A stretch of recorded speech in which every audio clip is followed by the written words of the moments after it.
We talked a couple of weeks ago about sizing a ring, and I said that I would start a different discussion each week, and I'm sorry I'm a week behind.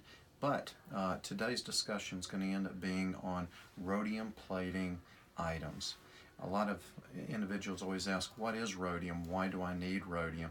Is it good for the product? Is it bad? Well, rhodium is actually, it's on your periodic table. I believe it is 45 on the periodic table, and it's part of what they call a noble group of metals. It's one that resist corrosion, resist acids, and just normal wear.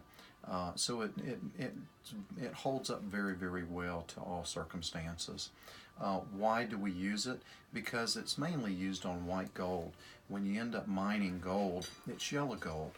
And 14 karat gold is 57.5% gold, 42.5% other alloys that they add to it, nickel, copper, zinc, the main elements. In order to make something white gold, they have to add a certain change in that chemistry to it, more nickel, in order to end up getting that white color that you see in white gold. But if you really look at white gold in its true form, it has a light yellow tint to it, kind of a warm yellow color to it. So most of the rings that you see in jewelry stores have actually been coated in rhodium. And over a period of time, in you wearing a ring that has rhodium on it, that finish is worn off. It's gone through and gotten back to the base metal. That's why your ring might look a little bit more of a light yellow color versus the pure white that you ended up having originally. So that's why we end up using rhodium. Rhodium has many different steps. We use a very, very high concentration of rhodium. It's truly the strongest on the market that has to end up being offered. And rhodium is not an inexpensive product, so it does generally end up costing a fair amount to have a ring done. On average, $40, but there's different circumstances that could end up changing the pricing of it. So what do we do in rhodium piece? I generally do not rhodium yellow gold rings to make them white because it will end up wearing off over a period of time. But for today's discussion and being able to see it a little bit easier, we're going to actually rhodium plate a yellow gold charm, which will make it easy for us to end up distinguishing by video as to what has actually happened. The very first thing that we do in a rhodiumed piece is we clean it surgically with the buffers and then the ultrasonics. Next thing we do is we actually put it into an activator. An activator is a mild form of acid. It's actually going to clean the piece and get it truly, truly ready for the work that we're about to end up doing to it. It generally takes about 30 to 45 seconds to end up activating a piece. And there's different activators that I use. We're using one that's a little bit easier this time to differentiate and to work with.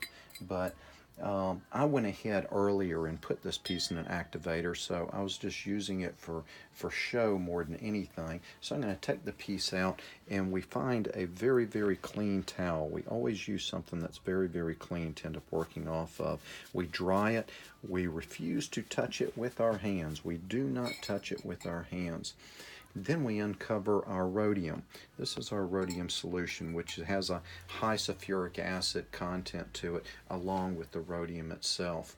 And we have a anoid that we end up hooking to it, and we will actually hook a power source to it. It can sit in there. And then we have a negative power source that's also cable that's going to be actually connected to the work that we're doing. Okay, so in doing so, now we have a positive and we have a negative lead. The rhodium itself, when I do this, is nothing's going to end up happening. We need an electrical charge in order to make it happen. I'm actually going to ask the individual that is doing the video to back up just a little bit, because once I turn on, that's when it becomes activated and can end up setting off a little bit of fumes. and we don't like to end up being right over them when we're working with fumes. The majority of the time, for safety's sake, when I'm working with rhodium, I'll actually end up using a mask to end up protecting my nasal from it, and I'll do so but just in holding it up. It only takes about 15 to 20 seconds to achieve what I want it to end up achieving. So I'm going to go ahead and turn it on.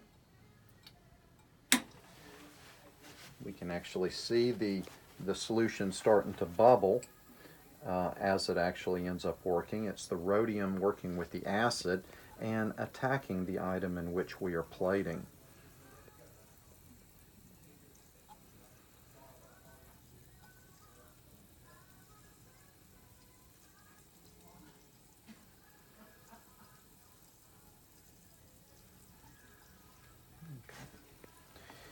That was about 10 seconds, so we'll go ahead and turn this off, pull our item actually out, and you'll see that it's actually started to end up turning white.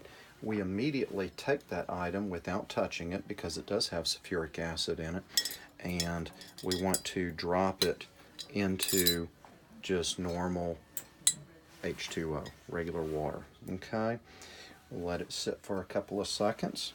We'll get those same little tweezers that we used in the activator and pull it out. And now you'll see, even after about 10 seconds in there, and this is a large piece, so normally I think I would have kept this for about 30 seconds, but you can even see how much that has already turned in doing so. In pieces this large, I generally will do exactly the same step that we did, only 10 to 15 seconds. Pull it out, clean it, and then put it back in for another 15 or 20 seconds to end up giving it a little bit stronger charge, to end up getting a little bit more plating on. And that is actually how we rhodium. Over a period of time, this will end up wearing out, and we can just simply strip the old rhodium off of it, and we can reapply that rhodium at any given time. If you ever have any questions about rhodium, then you can ask a qualified jeweler. We are part of the American Gem Society and one of the highest accredited jewelers in the industry. So please ask us the questions. Other than that, I hope this simple form ended up sharing and spreading some light as to what will we do when we end up rhodium that project. Thank you.